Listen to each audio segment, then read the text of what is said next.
Varahi silks వారి grand festive celebrations పొందండి 10,000 రూపాయలు ఆపై కొనుగోలుపై బంగారు నాణెం ఉచితంగా. మీ అందరికీ తెలుసు హంద్రీనివా అంటే రాయలసీమకి ఒక హార్ట్, ఒక జీవనాడి. అటువంటి హంద్రీనివాకు సంబంధించి మీ అందరికీ తెలుసు 3,850 క్యూసెక్కుల నీటి సామర్థ్యానికి పంపులు రెడీగా ఉన్నాయి 2019కే. ఆ రోజు చంద్రబాబు నాయుడు గారు ముఖ్యమంత్రిగా 2019లో దిగిపోయేటువంటి సమయానికే అక్కడ 3,850 సామర్థ్యం కలిగినట్టు పంపులు ఉన్నాయి హంద్రీనివాకు. నువ్వు రాయలసీమ బిడ్డ అని చెప్తూ ఉంటావు. మరి రాయలసీమ బిడ్డ అని చెప్పుకునేటువంటి నువ్వు 5 సంవత్సరాల నీ పరిపాలనా కాలంలో 3,850 క్యూసెక్కులకి రెడీగా ఉన్నటువంటి పంపులను కూడా ఉపయోగించుకోలేకపోయావు. ఎందుకు కారణం అని చెప్పి ఈరోజు జగన్మోహన్ రెడ్డి గారిని సూటిగా మేము ప్రశ్నిస్తూ ఉన్నాం. 5 సంవత్సరాలు నీ పరిపాలనా కాలంలో ఆ పంపులను ఉపయోగించుకునేటువంటి విధంగా ఒక్క పనిని కూడా ఎందుకు చేపట్టలేదని చెప్పి ఈరోజు జగన్మోహన్ రెడ్డిని సూటిగా ప్రశ్నిస్తూ ఉన్నాం.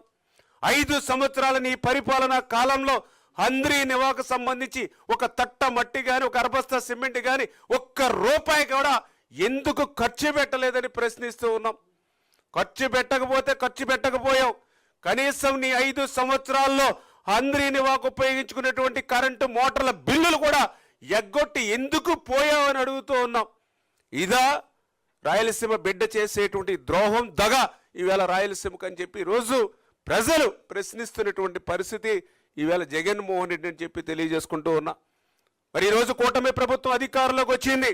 నువ్వు 5 సంవత్సరాల్లో హంద్రీనివాకు చేయలేనటువంటి పనిని, మళ్ళీ ఇంకొకసారి చెప్తున్నా, 5 సంవత్సరాల్లో మీరు హంద్రీనివాకు చేయలేనటువంటి పనిని ఒక్క సంవత్సరంలోనే 3,880 కోట్ల రూపాయలు హంద్రీనివాకు ఈరోజు చంద్రబాబు నాయుడు గారు ఖర్చు పెట్టి 738 కిలోమీటరు ఎక్కడో కుప్పం బ్రాంచ్ కెనాల్ లాస్ట్ పాయింట్కి ఆఖరి మైలుకి కృష్ణమ్మ నీళ్లు తీసుకెళ్ళాం.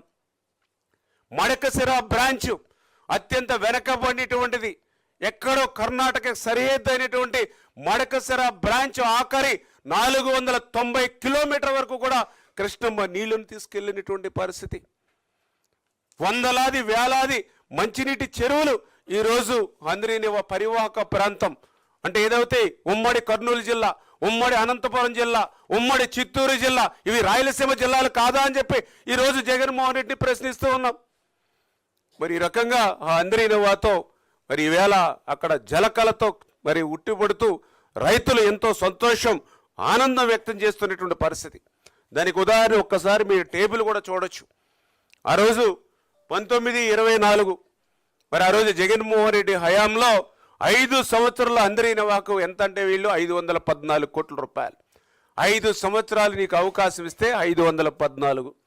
ఏదైతే అన్నమయ్య ప్రాజెక్టు, ఏదైతే మీ ఇసుక దోపిడీకి, ఎందుకంటే ఫించా ప్రాజెక్టు తెగిపోయి ఆ ప్రవాహం అన్నమయ్య మీద పడుతుందని అధికారులు హెచ్చరించినా కూడా అన్నమయ్య క్రింద మీ యొక్క వైసీపీ నాయకులు కనుసన్నల్లో ఆ రోజు ఇసుక దోపిడీ, ఇసుక మాఫియా జరుగుతూ ఉంటే ఆ యొక్క మిషనరీని భద్రం చేసుకోవడం కోసం టైం తీసుకుంటే ఆ ఫించా నీటి ప్రవాహానికి మరి అన్నమయ్య ప్రాజెక్టు కొట్టుకుపోయినటువంటి పరిస్థితి.